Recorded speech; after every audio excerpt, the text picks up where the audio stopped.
How's it going, guys? Apologize for not putting out any update videos recently, or just any videos really for that matter. I have taken a bit of a hiatus from YouTube, I guess.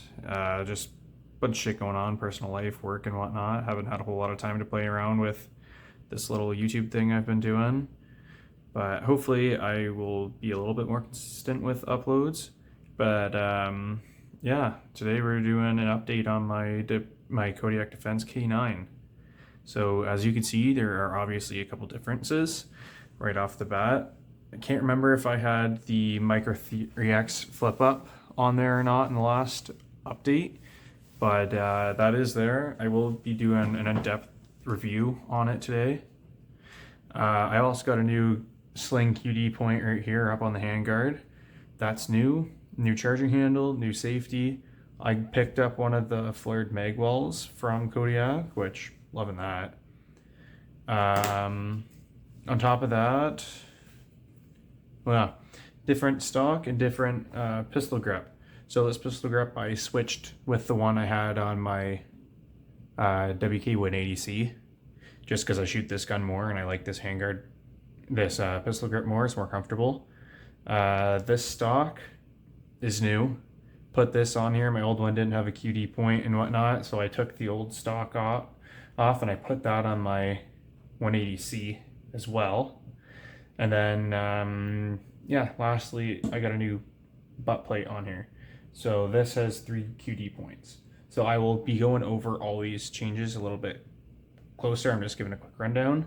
That, and I have the Trigger Tech FX9 3.5 to 6 pound flat face drop-in trigger installed, which I am absolutely loving at this point. Personally, I would not recommend necessarily changing out the trigger in the K9, strictly for the fact that the stock K9 has an amazing trigger.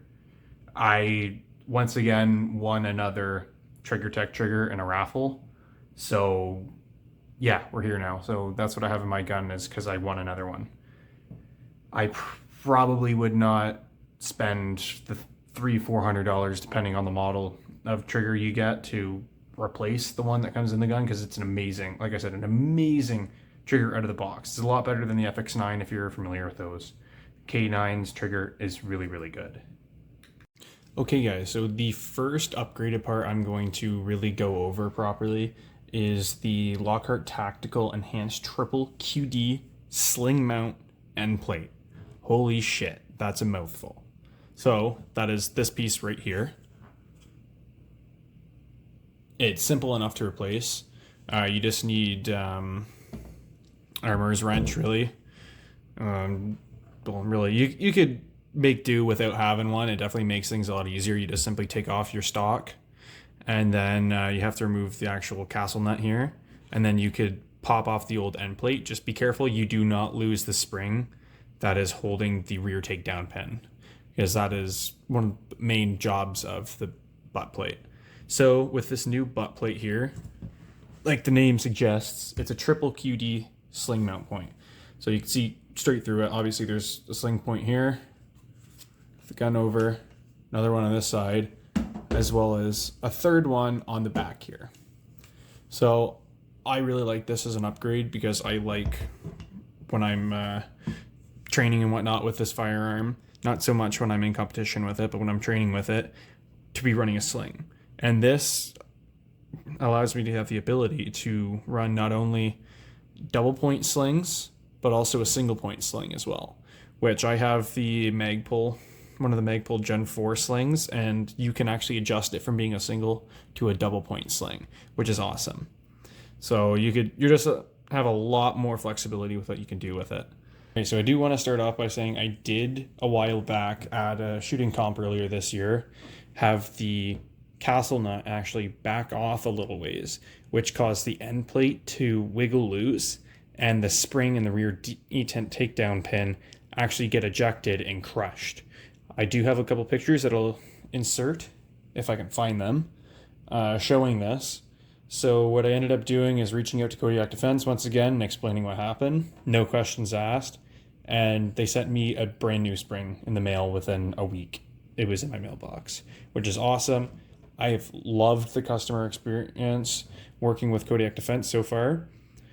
No real complaints other than, well, this shit shouldn't be happening, which really, really is annoying.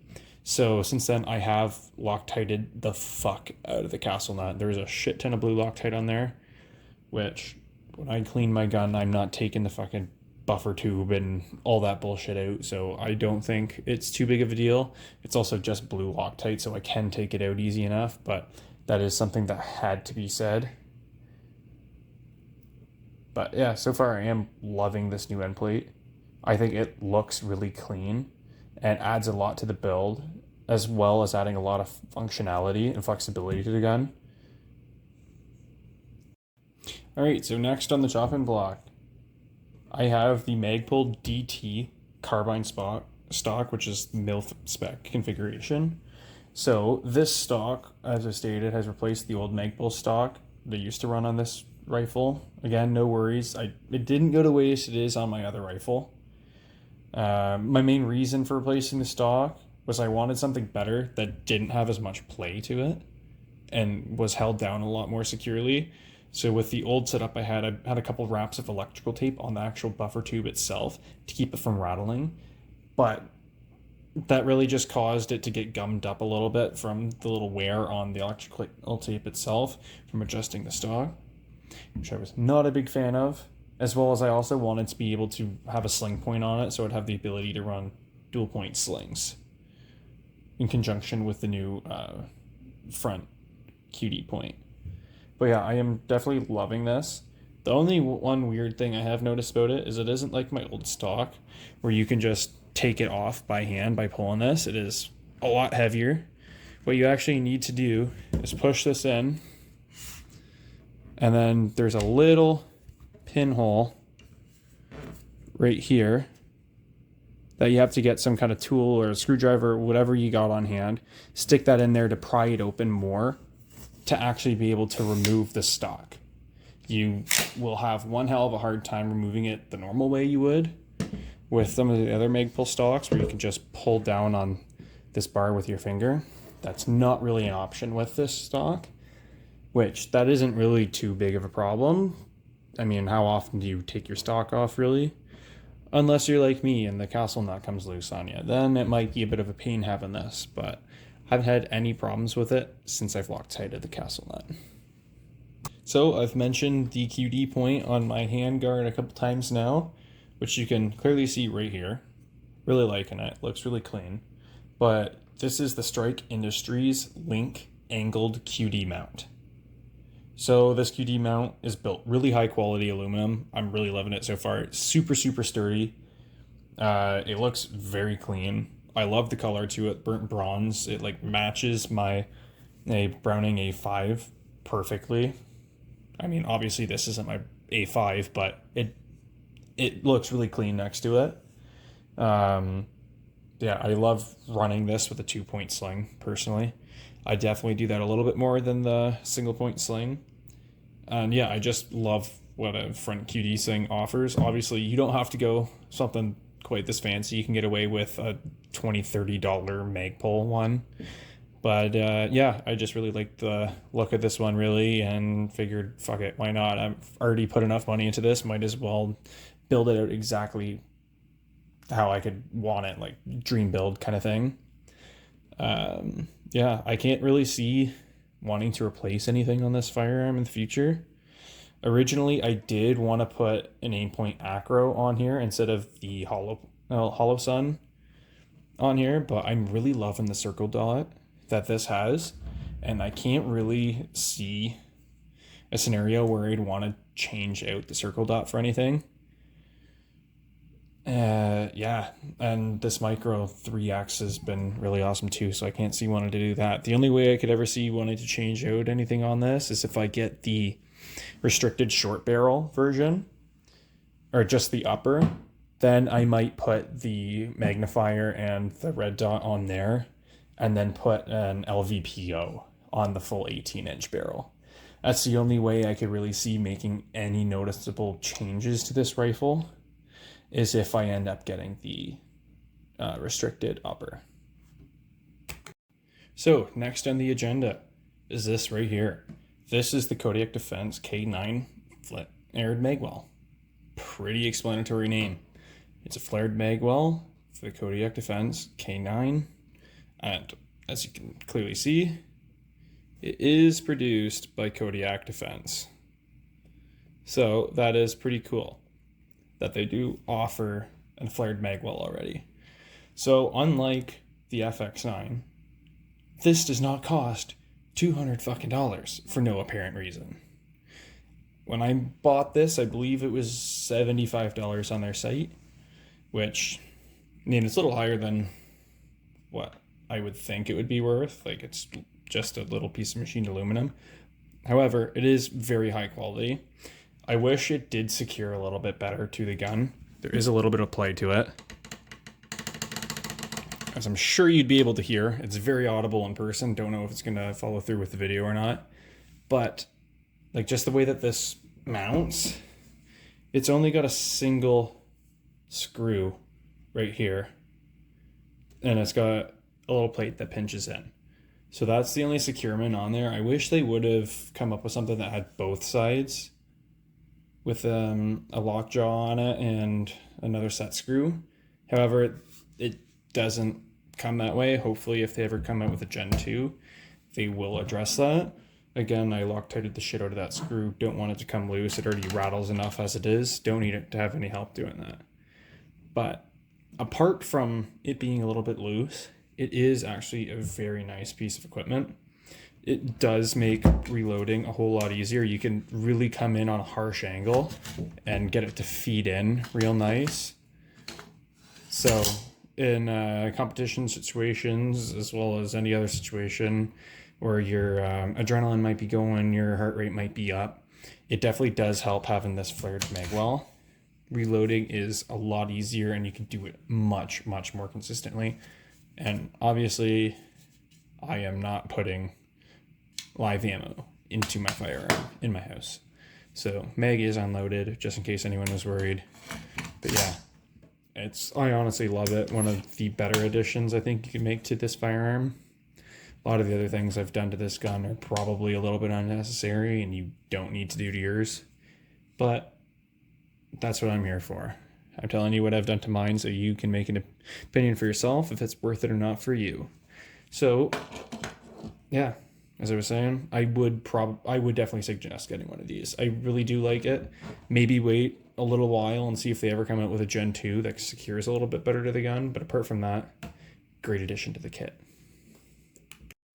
All right, so I did just go back and look. I did already have the Micro 3X on the last update video.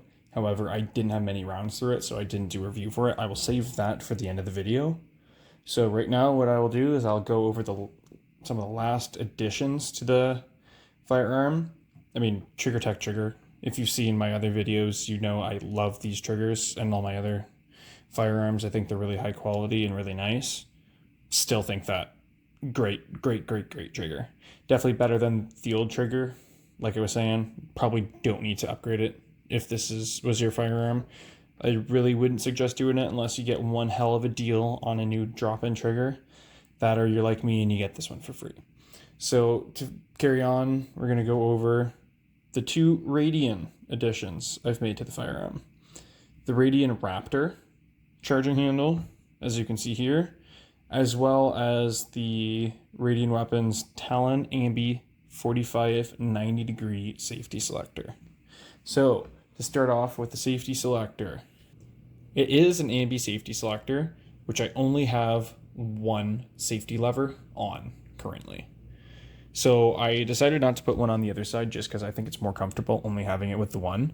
And I only ever operate the safety lever with my thumb. So I would never really get in the situation where I'm ever needing to use it with the other side of the gun. I'm not a left-handed shooter. I don't shoot left-handed very well. And anytime I do transition from one gun to another and I have to throw it in a dump barrel in a shooting comp situation, I just have to put it onto my dominant hand and select it that way, or I can just fumble with it a little bit, I guess. So I might be shooting myself in the foot a little bit, not having it on both sides just because I do like competing, and there is oftentimes stages where you need to shoot using your offhand, but I don't think it's enough of a benefit just for the comfort factor. Like, I have very large hands, that's why I went with a 45-degree safety selector. So when I do hold the gun, let me pick these up. When I do hold the gun, my hand goes right here. So when I have it on fire, any longer on a straight 90-degree safety selector does dig into my thumb.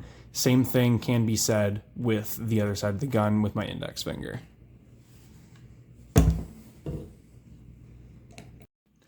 Alright, so the Radian Talon 4590 safety is something I've had my eye on for a while now. It looks really, really good on this gun in my opinion. It offers a ton of personalization. As you've seen, it comes with 4 different sized safety levers that you could put on either side, or just the one side if you want, to offer like the most customization I've ever seen in a safety lever. Could be wrong. Maybe there's something out there that is a little bit more personalized that I've never seen before, but I really, really do love this gun. As you were able to see when I showed all 4 different size safety levers side by side, the safety lever I have on there is the smallest of the 4 options. It is just the most comfortable in my opinion to run, and it works really well for me. So lastly, to complete the look I was going for in the K9, I installed one of the favorite pieces I've ever put on this firearm, which is the Radian Raptor Ambi charging handle. So you can clearly see right here. So I'm not a big fan of like the standard MilSpec charging handles that most rifles have, including this one. Well, it isn't Ambi. You have to pull from the one side to rack it. And as I've stated earlier, I do competitions. I do have to shoot around barricades and using my offhand and all kinds of weird stuff. So having something Ambi for a charging handle definitely is nice. I also just think the larger handles on it, really easy to grab. It's more consistent. I don't know. I just really, really like this addition to the gun. The Radian Raptor not only is very functional and very easy to use and just makes the gun so much more enjoyable, I think it also just completely completes the look I was going for on this gun. I think this gun is just very, very appealing to the eyes. It's the other side. But yeah, I just love what this gun has to offer now. And there's really nothing I'd change about this thing. Just love the experience I've had with it. Obviously, I've had a couple hiccups which I've documented with you guys in the past 2-ish years of owning this thing. But apart from that, yeah, I love what this gun has to offer. And I would highly recommend it to anybody who is looking to get a 9mm PCC. Either this or the new FX9 Elite Operator, which hopefully I'll have some content coming out on that soon. So lastly, I will be doing a review on the Vortex 3X Mini, which you can obviously see right here. This is probably the part of the video most of you guys came to see, was the review on this thing. So as I've already stated, I have about 2,500 rounds through this thing, and the last 1,000 or so I've shot have been with the 3X on it. So I'm going to go over a couple of the pros and the cons I've had with this optic, and at the end I'm going to tell you if I think it's worth it or not. So to start off with, I will be going over some of the cons. So when you remove the optic and place it back onto the firearm, it does not hold 0, which that should not surprise anybody. However, it is super easy to remove and put back on. It does have a QD lever on here. You simply just push down on this front paddle and then lift up and put it back on. Don't really want to do that because I don't want to have to fuck around with 0 on it. Just know it's super easy to take on and off. So the next point I have is if you slam the magnifier up or down too hard, it will shift its 0 slightly. So what I mean by that is when you have it flipped up to shoot without the magnifier, if you put this down too hard or flip it open too hard, it will shift the zero on the actual magnifier itself a little bit, which isn't the end of the world. So it does not have the greatest eye box in the world. And you don't have the most play with where you need to put your eye to be to see through the eye box. It is definitely more forgiving than the full-size 3x magnifier. However, it is not the highest quality glass in the world. Like if you were to go with something like the EOTech magnifier, it is a lot more forgiving than this. I do have a little bit of experience firing one of those. One of the guys at the range has one, and I've put a couple rounds through it, which very, very nice optic. However, I'm not spending the $1,000 to get one of those. So with this optic, you only have about an inch of play with the eye box. So your eye has to be pretty well right here to here to see properly through the optic, or else you are going to get some shadowing, which is a very common occurrence if you've ever fired one of these things or any other magnified optic and have been moving around. It isn't like when you're sitting in a stand shooting your hunting rifle, like when you're walking around and firing while moving and all that kind of fun stuff. It is a lot harder to stay consistently exactly right where you need to be to see out of these things properly. So next I will be going over the pros of this optic. The mini magnifier has a noticeably larger window than the standard 3x magnifier has, as well as a lot more forgiveness in the distance needed to get a full set of picture without having any shadowing. Although the zero does shift when the actual magnifier is flipped open or back down, it really doesn't affect the performance of the gun in any noticeable way because the zero is only on this optic itself. So wherever it shows the red dot being in front is actually where you want to be shooting still. So sure, you might not have the red dot perfectly centered in this, it will still shoot accurately as long as you're using the red dot. And lastly, it does actually have some relatively decent quality glass. I know I just kind of slammed it in the cons that it doesn't compare to the EOTech's option, which is true. This does not hold a candle to what EOTech offers. It is comparable in a lot of ways, but it really isn't a bad experience. You just need to get a lot more comfortable shooting with a magnifier, which I'm starting to get there, but I could definitely put a lot more rounds through this thing to be more comfortable with it. One of the biggest pros on this thing, I will say, is probably this mount itself. I really love the design of this. Some people might like this about it and some people won't, but the EOTech mount does not have a button of any sort. It's just a friction lock. So just simply open, close. See, I don't need to put my hand anywhere to operate this. There are a lot of flip up mounts that have either a button in the front here or in the back here that locks it from being able to shift, which I'm not a big fan of that because, like I stated multiple times now, when you're in a competition, the least things that you need to do to make something operate properly, the better, because you're going to be fumbling with all this kind of stuff when you're out in the field. Lastly, adjusting focus on these optics is actually very easy to do.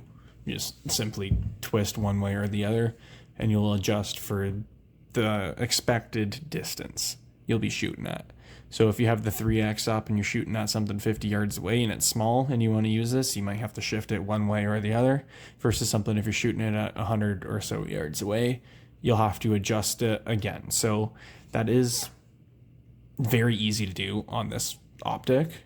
However, this might be a bit of a con for you if you are expecting to use this at multiple different engaging distances. You won't be able to use this at all ranges. So if you are in the competition setting, you're often given a couple minutes to go over the course before you actually start your stage of fire.